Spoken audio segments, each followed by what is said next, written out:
बिहार चुनाव के लिए टिकट बंटवारे का फॉर्मूला आखिरी पड़ाव में है। इस माहौल के बीच हर विधानसभा सीट से उम्मीदवारों ने अपनी दावेदारी शुरू कर दी है।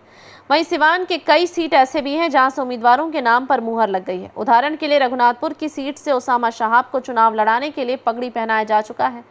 उसामा शहाब रघुनाथपुर की सीट पर जनसंपर्क अभियान शुरू कर दिया है। इसके अलावा सिवान सदर की सीट से राजद जीवन यादव को टिकट देने के मूड में है। वहीं बड़हरिया विधानसभा की सीट से लीलावती गिरी को टिकट मिलने की उम्मीद जताई जा रही है। लीलावती गिरी को लेकर बड़हरिया में मुहिम तेज हो गई है। लीलावती गिरी की बात करें तो उन्हें शहाबुद्दीन परिवार का करीबी माना जाता है। वह पूर्व जिला परिषद अध्यक्ष भी रह चुकी हैं। लीलावती गिरी को टिकट मिलने का मतलब है कि बड़हरिया के वर्तमान राजद विधायक बच्चा पांडे का टिकट कट जाएगा। बच्चा पांडे का अगर टिकट कट जाता है तो उनका क्या रिएक्शन होगा, यह देखना अहम है। लीलावती गिरी से पहले इस सीट से ही हिना शहाब के चुनाव लड़ने की खबरें चल रही थी, लेकिन बाद में यह खबर आई कि हिना चुनाव नहीं लड़ना चाहती हैं। ऐसे में लीलावती गिरी के नाम पर हिना शहाब और उनके बेटे उसामा शहाब की हरी झंडी मिल गई है। यह भी सच है कि बच्चा पांडे ने जीत के बाद भी अपना वोट बैंक या जनाधार नहीं बढ़ाया। वह ना तो क्षेत्र में मुखर नजर आए और ना ही कामकाज में सक्रियता दिखी। इससे क्षेत्र के लोगों में नाराजगी भी है। सूत्र बता रहे हैं कि राजद का इंटरनल सर्वे भी इस बात की ओर इशारा कर रहा है कि बच्चा पांडे ने राजद को इलाके में बढ़त देने की बजाय नुकसान पहुंचाया है। बता दें कि बड़हरिया में यादव, मुस्लिम और कुशवाहा मतदाता निर्णायक हैं।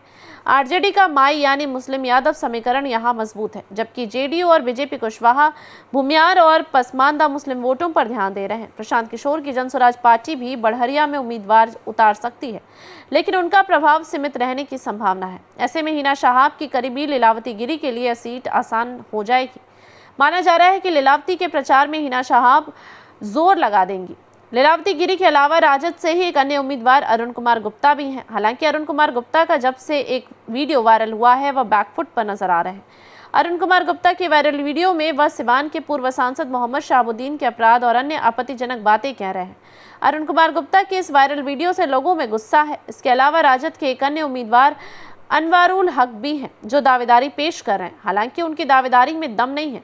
इसी तरह डॉक्टर अशरफ अली और डॉक्टर शाइका नाज के नाम पर भी तरह तरह के कयास लग रहे हैं। बता दें कि 2020 के बिहार विधानसभा चुनाव में सिवान जिले की बड़हरिया विधानसभा सीट पर राष्ट्रीय जनता दल के बच्चा पांडे विजयी हुए। उन्होंने 64,078 वोट हासिल किए, जबकि उनके निकटतम प्रतिद्वंदी जनता दल यूनाइटेड के श्याम बहादुर सिंह को 60,519 वोट मिले। यह जीत महज 3,559 वोटों के अंतर से हुई, जो इस सीट पर आरजेडी और जेडीयू के बीच कड़े मुकाबले को दर्शाती है। कुल 2.5 लाख मतदाताओं में से 58% ने मतदान किया। तीसरे स्थान पर वीर बहादुर सिंह थे, जो लोक जनशक्ति पार्टी से उम्मीदवार थे।